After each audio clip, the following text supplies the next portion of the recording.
नमस्कार योग साधक. आपण आज या ठिकाणी योगासनाविषयी थोडी पार्श्वभूमी समजावून घेणार आहोत आणि त्यानंतर मग आपण प्रत्यक्ष कृती आणि प्रात्यक्षिकाद्वारे आसनाचा अभ्यास करणार आहोत.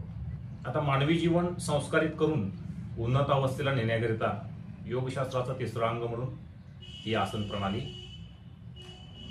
आपल्यापुढे आलेली आहे. समाधी अवस्थेकडे नेण्याचं योगशास्त्रातील हे एक अंग आहे असा आपण एक आध्यात्मिक दृष्टिकोन ठेवून या आसन प्रणालीचा अभ्यास करणं आपल्याला या ठिकाणी जरुरीचं वाटतं. आसनाच्या अभ्यासामुळे मनावरील नियंत्रण, मनाची एकाग्रता सहज साध्य होते आणि निसंशय साध्य होते.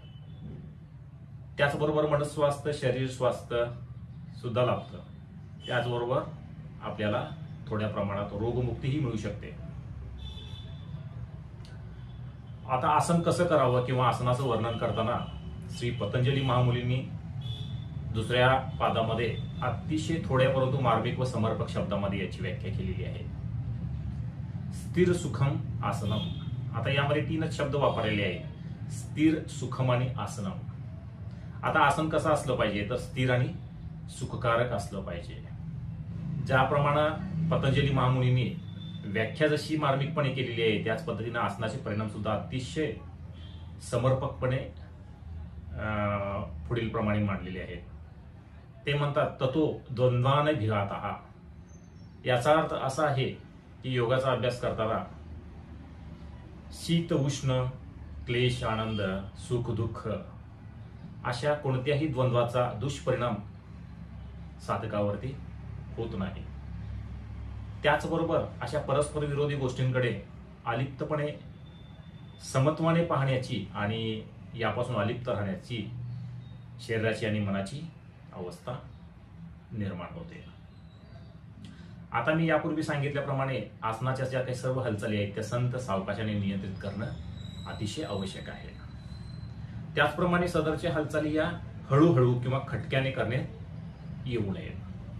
कारण जेव्हा आपण ह्या आसन करत असताना ज्या हालचाली आपण संथ सावकाश रीतीने करत असतो त्यावेळेला आपल्या शरीर मनावरती जो ताणदाब निर्माण होतो तो ताणदाब आपला जर सहनशक्तीच्या मर्यादेच्या पलीकडे जात असेल तर त्या ठिकाणी आपल्याला आसनाची अवस्था त्याच ठिकाणी थांबवता येते, जेणेकरून आपल्याला संभाव्य अपायाचे धोके जे आहेत ते टाळता येतात. आता यामध्ये आदर्श अवस्थेचं कितीही वर्णन केलेलं असलं तरी सुद्धा ही सदरची आदर्श अवस्था गाठताना आपल्या शरीर मनावरती जे काही ताणदाब निर्माण होतात ते ताणदाब आपल्या सहनशक्तीच्या मर्यादेच्या पलीकडे जाणार नाहीत याची दक्षता सर्व साधकांनी घेणं जरुरीचं आहे.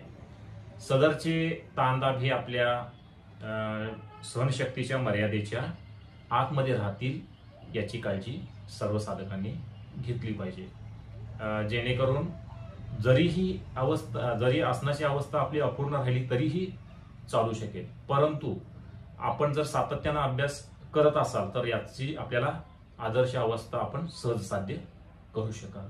तसेच आसनाची अवस्था किंवा आसनाचा कालावधी वाढवताना आपल्याला आपली जी काही शारीरिक अवस्था आहे, शारीरिक अवस्था किंवा शारीरिक कार्यक्षमता आहे त्या कार्यक्षमतेचा विचार करून आपण हा अभ्यास जर केला तर आपल्याला निश्चितच याचे अत्यंतिक लाभ मिळू शकतील. यामुळे आपल्याला कोणताही याचा धोका निर्माण होणार नाही. आज मी या ठिकाणी योगासन करण्याच्या पूर्व जी काही थोडीशी पार्श्वभूमी आहे किंवा थोडीशी माहिती आहे ती सांगण्याचा मी तुम्हाला प्रयत्न केलेला आहे.